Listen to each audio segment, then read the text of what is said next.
시의 중 매년 발생하는 지하주택 침수. 2003년 침수된 지하주택은 5,431세대. 같은 해 마산에서는 지하상가 침수로 8명이 사망하기도 했습니다. 지하주택 침수, 당신의 집일 수도 있습니다. 넘버원 씨의 친구 집은 지하주택. 친구는 마트에 음식을 사러 나갔고 넘버원 씨는 만화책 읽기에 빠져 있었습니다. 잠시 후 빗줄기가 거세지면서 폭우가 쏟아지고 빗물은 계단을 타고 흘러내려오기 시작했습니다.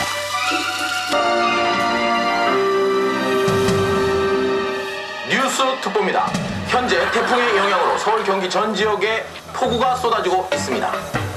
시간당 100mm가 넘는 집중호우가 내려서 일부 가옥이 침수되는 등 비 피해가 잇따르고 있습니다. 알자지라 방송 같지 않아요?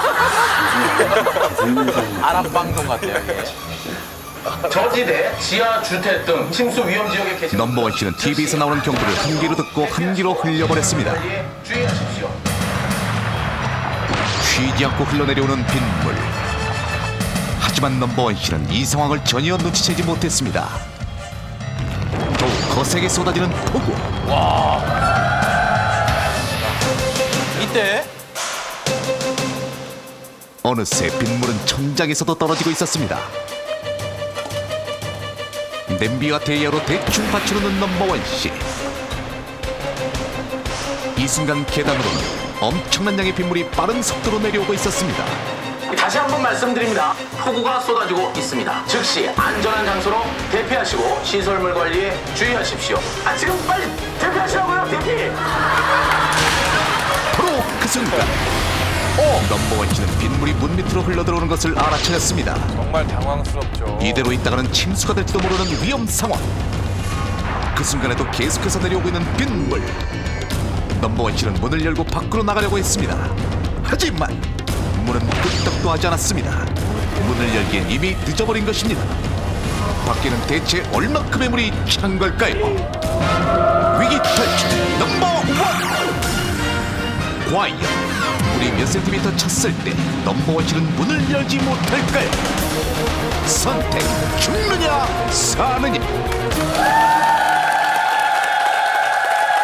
자, 그러니까 지하 주택에 밖으로 밀어서 여는 문이고요. 상황은요. 빗물은 계속해서 계단을 타고 흘러내려오는 그런 상황. 자, 과연 밖에 얼마만큼의 물이 차면 문을 열지 못하게 될까요? 몇 네. 미터 또는 몇 센티미터? 센티미터라고 주관식으로 주관식입니다. 자, 적어 주십시오. 정답을 적어 주십시오.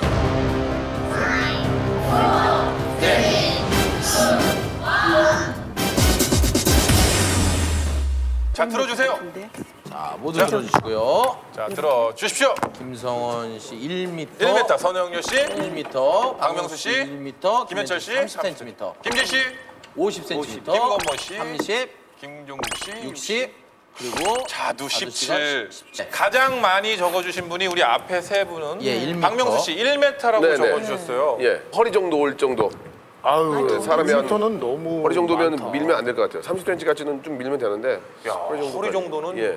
진짜 힘들죠. 예. 김성원 씨도 그렇게 생각하시는 거죠? 물 속에서 헤쳐나갈 때 이 받는 그 압력이 1m 정도만 돼도 걸어가기가 벌써 힘들어지는데 문 밖에서 1m를 밀고 있다면 밖에 안에서는 밀지 어떤 못하고. 힘으로 그렇죠. 가야 도저히 안 열릴 불가능할 예. 것이다. 자, 김현철 씨 30cm. 예, 그런데요, 제가요 정말로 요 문제는 제가요 알아요. 왜냐면 제가 예전에 반지하에서 살아봤거든요. 말씀하셨었어요. 예, 반지하에서 그런데요 30cm만 해도요 문이 절대로 안 열립니다. 어허. 1m 정도면은 위험한 상태예요. 안에까지도 30cm 보다. 상당 부분 차이. 그럼요, 30cm만 해도 엄청나죠. 경험에 의해서 나오신 말씀이죠. 경험입니다. 반지하 천에 30에 살았습니다. 지금도 1000에 30에 살아요. 지금도. 어려워요. 김종국 씨 본인은 60cm 정도는 힘으로 가능하다라고 지금 생각하신 것 같은데, 예, 본인의 힘은 뭐 다른 분들이랑 좀 틀리니까. 이제 저도 한 60cm 정도는 돼야 되지 않을까. 사람이 문을 못 열 정도면 그 정도는 돼야 되지 않을까 싶어요. 알겠습니다. 김종국 씨는 그냥 방범창 뜯고 나갈 것 같은 느낌 들지 않아요? 그게 제일 좋죠. 아무래도. 자두 씨는 가장 얕은 게 다른 사람들한테 17cm가 굉장히 얕은 깊이일 수 있을지 몰라도 저에게는 굉장히 무릎 거의 가까이에 차오르는 굉장히 그렇죠. 위험한 상황이거든요. 그렇죠. 예. 정답 발표는 우리 네. 신 박사님께서 해주실 텐데요. 정답과 가장 근사한 근사치를 써주신 분의 이름을 네, 수화기를 들어주십시오. 자, 정답은요? 김종국 씨가 가장 가깝습니다. 김종국 씨가 정답은요. 자, 그렇다면 과연 정확한 정답은 어떻게 되는지 화면을 통해서 직접 확인하시죠. 갑자기 내리는 폭우에 지하 계단을 타고 빗물이 흘러내려오고 있는 상황. 뒤늦게 상황을 눈치챈 넘버원 씨는 나가려고 문을 열려고 했지만 문은 꿈쩍도 하지 않았습니다. 과연 문 밖에는 얼만큼의 물이 찬 걸까요? 직접 실험해봤습니다. 지적 높이까지 물을 채우고 다른 쪽에 있는 실험자가 폭 0.9m의 문을 밀어서 열게 됩니다. 과연 얼만큼 물이 차면 문을 열지 못할까요? 자, 저희가 직접 확인을 해봤습니다. 어허, 30cm까지 실험자들 모두 쉽게 열었습니다. 야, 어린이도 30cm는 그렇다면 예. 35cm의 물이 찼을 때는 어떨까요? 초등학교 3학년 남학생이 열어보겠습니다. 벌써 5cm, 안 열려, 안 열려. 5cm 차인데요. 와. 그럼 밖으로 못 빠져나간다는 소리잖아요. 아무리 힘을 써봐도 열지 못합니다. 야, 이번에는 다시 한번 달려와서 부딪혀보지만 아하. 헛수고입니다. 야, 5cm 차이가 저렇게 나네요. 어린이가 열지 못한 35cm에 20대 여대생과 30대 주부가 도전해봤습니다. 24살 여대생. 네, 열었습니다. 30대 후반의 주부. 열긴 열었네요. 네, 역시 열었습니다. 40cm는 어떨까요? 여대생입니다. 꽤나 힘들어 보입니다.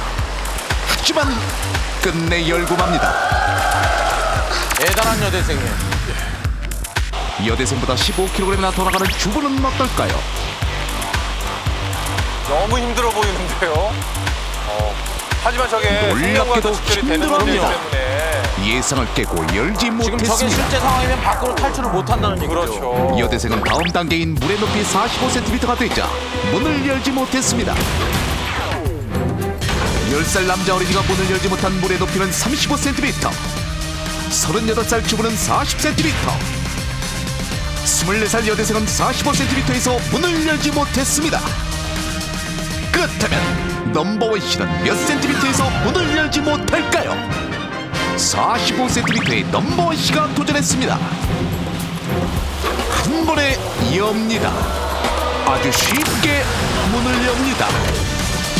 넘버원 씨는 물의 높이 50, 55, 60cm에서 모두 문을 열었습니다. 물의 높이 65cm입니다.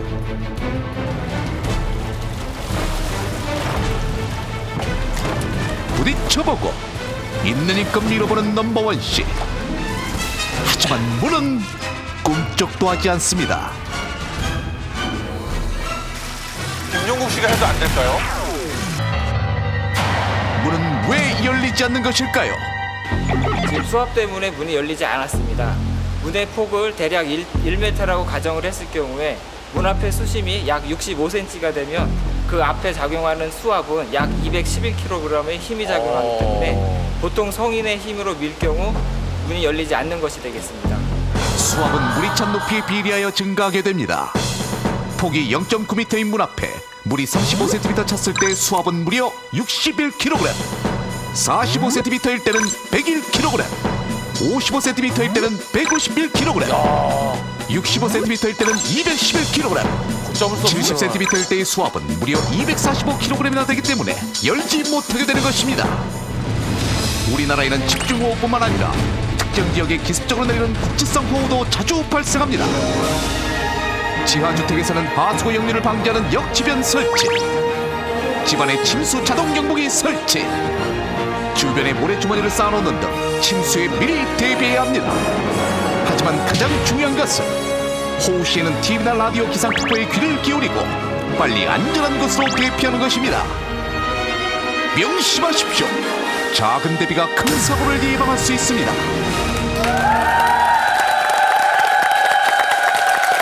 김종국 씨가 가장 근사한 정답을 맞춰주셨고 지금 뭐 화면으로 여러분들이 확인하신 넘버원 씨는 사실은 운동을 꽤 많이 하는 그런 분이기 때문에 60cm도 가능했는데 일반인 보통 남성의 경우에는 한 40cm 정도. 그렇죠. 그렇게 봐야겠죠. 예, 50cm 아래쪽으로 봐야겠죠. 그렇죠. 예. 노인분들은 더 하겠네. 더 하시겠죠. 그러니까 사실은 물이 그렇게 찰 때까지 가만히 모른다는 사실은 정말 치명적이기 때문에 그렇죠. 뉴스를 접해서 빨리 탈출을 해야 되겠죠. 예. 저는 오늘 또 네. 처음 들어봤어요. 국지성 호호. 이게 집중 호호와 또 다른 건가요? 아주 그 좁은 지역에 네. 다른 지역과는 달리 아주 그곳에만 집중되는 한 그런 곳에만 집중되는 그렇죠. 국소 마취라는 것이 있습니다. 예, 그래서 한 곳만 마취해가지고 수술할 때 쓰죠. 어느 부위죠? 마취? 요 부위인가요? 요 부위? 이쪽 부위를 아니 근데 한 가지 궁금한 건 예. 저럴 경우에 탈출할 방법이 아주 없는 자, 거냐? 그렇습니다. 저희 MC들이 질문을 어떻게 드리려고 했는데 하면은 그 압력을 이기면서 빠져나갈 수 있겠는가? 중요하죠. 예. 일단 우선적으로 119라든지 동사무소에 연락을 해야 됩니다. 가까운 동사무소 같은 경우는 비상용 펌프 같은 것들이 있기 때문에 배수를 할 수가 있고요. 또 창문을 열어서 주변 사람들에게 알려서 아까 방범창을 뜯어서 탈출하는 방법도 있겠고요. 근데 진짜 창문도 없는 지하면은 어떻게? 그러니까요. 이 정답은 사실은 그렇게 되는 상황을 만들지 말아야 된다는 게 정답이고 만약에 60cm 이상 찬다면 전화선도 사실은 불통이 될 가능성도 많고요. 그렇죠. 그런 경우가 많은데 지금 제가 또 너무나도 황당한 사실은요. 본인이 사는 곳이 수해 상습 지역인지 고립지구인지 확인을 하려고 하는데 그 부분이 또 그렇게 또 어렵다면서요? 과거에 이제 관공서에서도 이러한 부분에 대해서는 좀 널리 알리려는 노력들이 있었습니다만 지역 주민들이 그 집값이 떨어진다는 땅값이 떨어진다는 그런 문제 때문에 많은 반발이 있었던 것도 사실입니다. 그래서 이런 자기가 사는 지역이 얼마나 위험한지는 일단 가장 가까운 읍면동 사무소라든지 아니면 시군 구청에 가시면은 그 지역에 과거에 침수가 됐던 실적이나 사례를 충분히 아실 수가 있습니다.